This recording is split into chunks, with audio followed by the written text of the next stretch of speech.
በስመ አብ ወወልድ ወመንፈስ ቅዱስ አሐዱ አምላክ አሜን። የተወደዳችሁ እግዚአብሔር ቤተሰቦች የእናታችን የእመቤታችን የቅድስት ድንግል ማርያም የሥርዓተ የቃል ኪዳን ልጆች በወደደን በፈቀረን በአንድያ ልጁ በኢየሱስ ክርስቶስ ስም ሰላም እንደምን ቆያችሁ? አሜን። አምላካችን ስም ዘወትር የተመሰገነ የተወደደ ሲሆን እንደ እግዚአብሔር ቅዱስ ፍቃድ የገላትያ ሰዎች ጥናታችንን እንቀጥላለን። ምዕራፍ 4 ከቁጥር 1 ጀምሮ ያለውን ሐሳብ ነው የምናነሳው። እግዚአብሔር በመካከላችን ተገኝቶ እንዲያስተምረን የእርሱ ቅዱስ ፍቃድ ይሆንልን። ምዕራፍ 4 ቁጥር 1 ላይ ነገር ግን እላለሁ ወራሹ ሕፃን ሳለ ለሁሉ ጌታ ሲሆን ከአገልጋይ የሚለይ አይደለም ብሎ ጳውሎስ ይናገራል። ለሁሉ ጌታ ነው፣ ሕፃን ሆኖ የተገለጠልን ክርስቶስ ለሁሉ ጌታ ነው፣ የሁሉ ጌታ፣ የነገስታት ንጉስ፣ የገዢዎች ገዢ የምንለው ለዚህ ነው። የነገስታት ንጉስ ነው። ቅዱስ ነብዩ ኢሳይያስም ሕፃን ተወለደልን ወልድም ተሰጠልን እና አለቅነቱም በጫንቃው ላይ ነው ይላል። በጫንቃው ላይ የሆነ ሕፃን ነው። ሕፃን ሆኖ ሲገለጥልን አለቅነቱን የተወ ወይም አምላክነቱን የተወ ሕፃን አይደለም። አምላክነት በጫንቃው ላይ የሆነለት አምላክ ነው የተገለጠው ሕፃን እያለ ቅዱስ ጳውሎስ ይናገራል ማለት ነው። ነገር ግን አባቱ እስከ ቆጠረለት እድሜ ድረስ በአያት ወይም በሞግዚት እጅ ይጠበቃል ብሎ ብሉይ ኪዳን እንደ ሞግዚት ሆና ለአዲስ ኪዳን እንዳስሸጋገረችን ለአዲስ ኪዳን ሕግ እንዳቀረበችን ለመንግስተ ሰማያት ማስገባት ለምንችለው ሕግ እንዳቀረበችን ይናገራል ቅዱስ ጳውሎስ ማለት ነው። እንዲሁም እኛም ሕፃናት በነበርን ጊዜ ለዚህ ዓለም ስህተት ተገዝተን ነበር ይላል።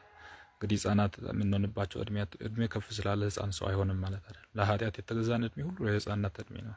ሕፃን ሳያውቅ ነው የሚያጠፋው። እኛም ደግሞ ለኃጢአት ስንገዛ እግዚአብሔርን እናሳዝናለን ማለት ነው። እንደ ሕፃን እንሆናለን። እንደ ሃይማኖት እንዳላደጉ አባቶቻችን እንዳደጉ አባቶች አንሆንም ማለት ነው።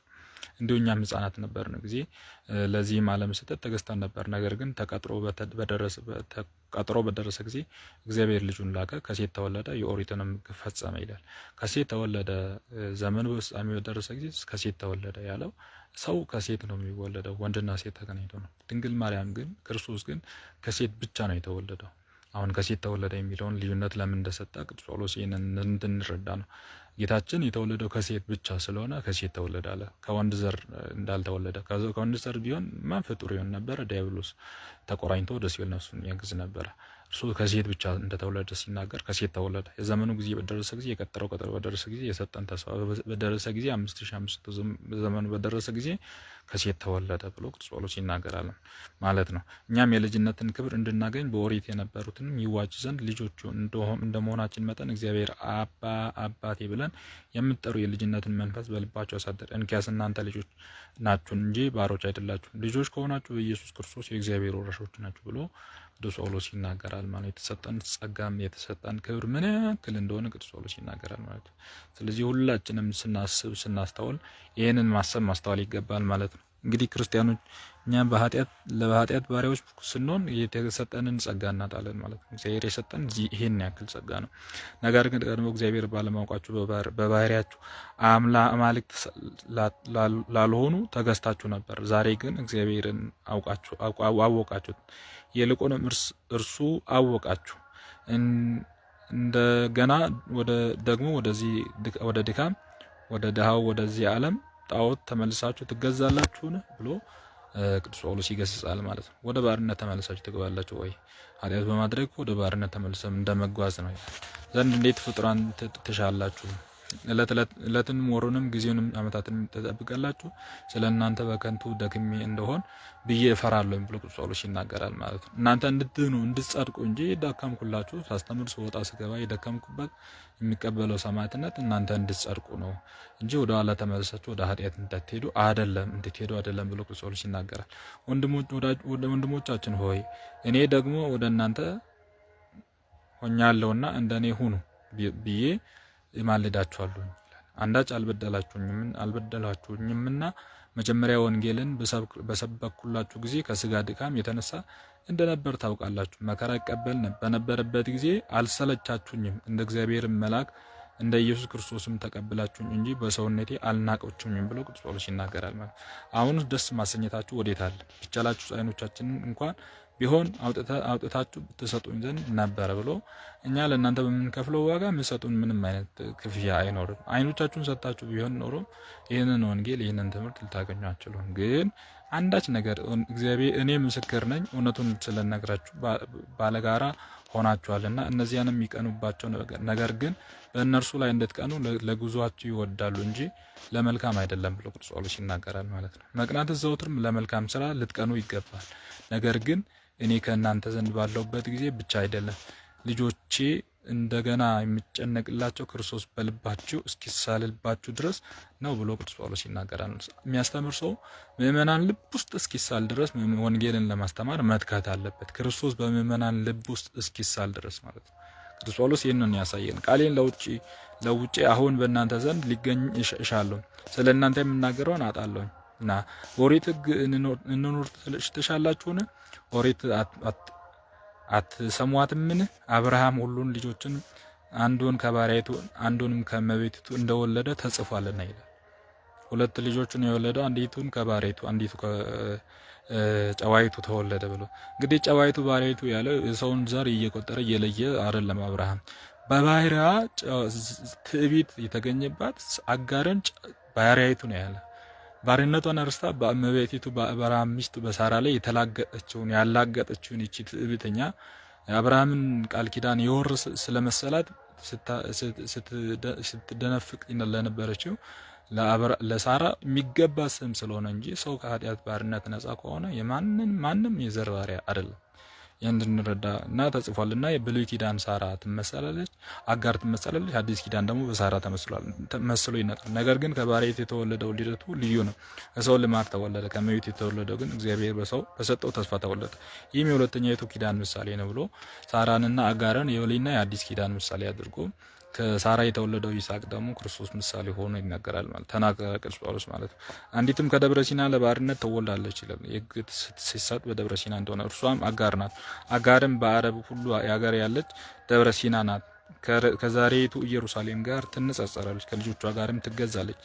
የሌላኛይቱ ኢየሩሳሌም ግን በነጻነት የምትኖር ናት። እርሷም እናታችን ናት። የማትወለድ መካን ደስ ይላታል፣ ሚጥ የማታውቅ ደስ ብሏት እልል ትላለች። ባል ካላት ይልቅ የፈቱት ልጆች ብዙዎች ናቸውና ተብሎ ተጽፏልና ወንድሞቻችን ነው እኛ እንደ ይስሐቅ ተስፋ ልጆች ነን ብሎ ቅዱስ ጳውሎስ ይናገራል ማለት ነው። ይስሐቅ የተስፋው ልጅ ነበረ፣ እኛም የተስፋው ልጆች ነን። ይስሐቅ የአብርሃም ዘር ሐረጉን የሚያስቀጥልና ብራክ የተቀበለ በረከት የተቀበለ ትንቢት ሁሉ በረከት ሁሉ በይስሐቅ የሚፈጸም ነው።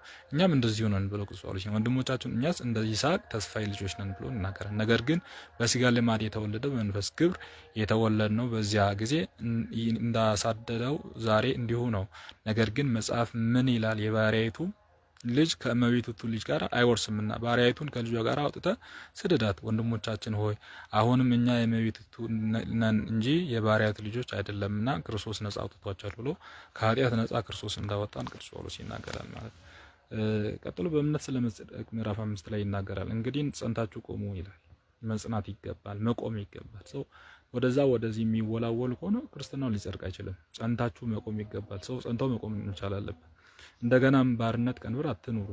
እነሆም እኔ ጳውሎስ ነኝ እላችኋለሁ፣ ብትገዘሩም በክርስቶስ ዘንድ ምንም አይጠቅምም። ደግሞም ለተገረዘው ሁሉ ኦሪት ሕግ መፈጸም እንደሚገባው እመክራለሁ። በኦሪት ልትጸድቁ የምትፈልጉ እናንተ በክርስቶስ ተለይታችሁ ከጸጋው ወድቃችኋል። እኛ ግን በመንፈስ ቅዱስ በእምነትና ልንጸድቅ ተስፋ እናደርጋለን።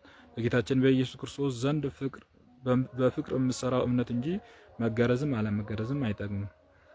ግዳጅ አይፈጽምምና ቀድሞስ በመልካም ተፋጥናችሁ ነበር፣ በእውነትም እንደምታምኑ አሰናከላችሁ። ይህም መፋጠናችሁ ከሚጠራችሁ አይደለምና ጥቂት እርሾ ብዙውን ዱቄት መጻጻውን ያደርግ የለምን?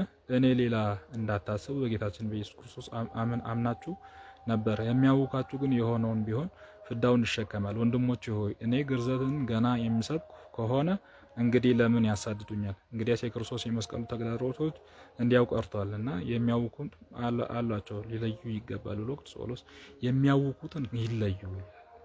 ብሉይ ኪዳን ግርዘት አይደለም እየሰበኩላቸው ያለው፣ አዲሱን ጥምቀት ነው፣ መንግስተ ሰማያት ሊያስገባ የሚችለውን ጥምቀት ነው እያለ ቅዱስ ጳውሎስ ይናገራል። ብሉይ ኪዳን የአብርሃም ዘር ተብሏል፣ የአብርሃም ዘር እግዚአብሔር ልጆች ተብለዋል፣ የያዕቆብ ልጆች እስራኤላውያን ህዝበ እግዚአብሔር ተብለዋል። አሁን ግን በጥምቀት ነው ልጆች የምንሆነው ብሎ ቅዱስ ጳውሎስ ስለ ግርዘትና ስለ ጥምቀት እያነጻጸረ ማለት ነው። ለነጻነት ስለመጠራት ቀጥሎ ይናገራል። ወንድሞች እናንተ ስለ ነጻነት ተጠርታችኋል፣ ነገር ግን በስጋችሁ ፈቃድ ለነጻነታችሁ ምክንያት አታድርጉለት፣ ለወንድሞቻችሁ በፍቅር ተገዙ ብሎ ሰው በፍቅር መገዛት በፍቅር መመላለስ እንደሚገባ ይናገራል። ወንድምህን እንደ ራስህ ውደደው የሚለውን አንድ ቃል ሕግንም ሁሉ ይፈጽማል። እርስ በርሳችሁ የምትበላሉና የምትነካከሱ ከሆነ ግን እርስ በርሳችሁ እንዳትበላሉ ተጠንቀቁ ብሎ ይናገራል። አሁን እንደሚሆነው ማለት ነው። እርስ በርስ እየተነካከስን ነው፣ እርስ በርስ እንበላላለን፣ ከዛ በኋላ እንተላለቃለን ነው እላቸዋለሁ። መንፈስ ኑሩ እንጂ በስጋችሁን ፈቃድ አታድርጉ። ስጋ መንፈስ ላይ የማይሻውን ይሻል፣ መንፈስም ስጋ የማይሻውን ይሻል። የምትሹ እንድታደርጉ እርስ በርሳችሁ ይጠላላሉ። መንፈስ ፈቃድም የምትከለከሉ ከሆናችሁ ኦሪት ወጥታችኋልና። የስጋም ስራ ይታወቃል፣ እርሱም ዝሙት፣ ርኩሰት፣ መዳራት፣ ጣዖት ማምለክ፣ ስሬ ማድረግ፣ መጣላት፣ ኩራት፣ ምንዝር፣ ጌጥ፣ ቅናት፣ ቁጣ፣ ጥርጥር፣ ፉክክር፣ ምቀኝነት፣ መጋደል፣ ስካር፣ ይህን የመሳሰሉ ሁሉ አስቀድሜ እንደነገርኳችሁ ይህን የሚያደርግ የእግዚአብሔርን መንግስት አያይም። የመንፈስም ፍሬ እኒህ ናቸው፦ ደስታ፣ ሰላም፣ ትዕግስት፣ ምጽዋት፣ ቸርነት፣ እምነት፣ ደግነት፣ ንጽህና ነው። ከዚህም ሕግ የሚበልጥ የለም። በኢየሱስ ክርስቶስ ያመኑ ግን ሰውነታቸውን ከምኞት ከኃጢአት ለዩ። አሁንም በመንፈስ እንኑር፣ በመንፈስ እንመላለስ፣ በኩሮዎች አንሁን፣ እርስ በርሳችን አንተማማ፣ እርስ በርሳችን አንቀናና ብሎ ቅዱስ ጳውሎስ ይናገራል። የስጋ ፍሬ የመንፈስ ፍሬ ምን እንደሆነ ቅዱስ ጳውሎስ ይናገራል። ቀጥሎ ምዕራፍ 6 ነው እንግዲህ ያለው። ምዕራፍ 6ን ባጭሩ እንደው ቀጠቅልለን ገላትያ ሰዎችን ዛሬ እንጨት ወንድሞች ከእናንተ ወገን የተሳሳተ ሰው ቢኖር መንፈስም ቅዱስ የጸናችሁ እናንተ እንዳትሳሳቱ ለራታችሁ እየተጠባበቃችሁ እንደዚህ ያለውን ሰው ቅንነት ባለው ልቦና አጽናኑት። ሰው ከተሳሳተ ኃጢአት ላይ ከወደቀ እምነት ላይ ከደከመ ሰው እየራራ ነው ማጽናናት ያለበት፣ መራራት ይገባል። አንድ ሰው ታሞ ቁስሉ ላይ ሰው የሚቆም ሰው የለም፣ የሚራገጥ ሰው የለም።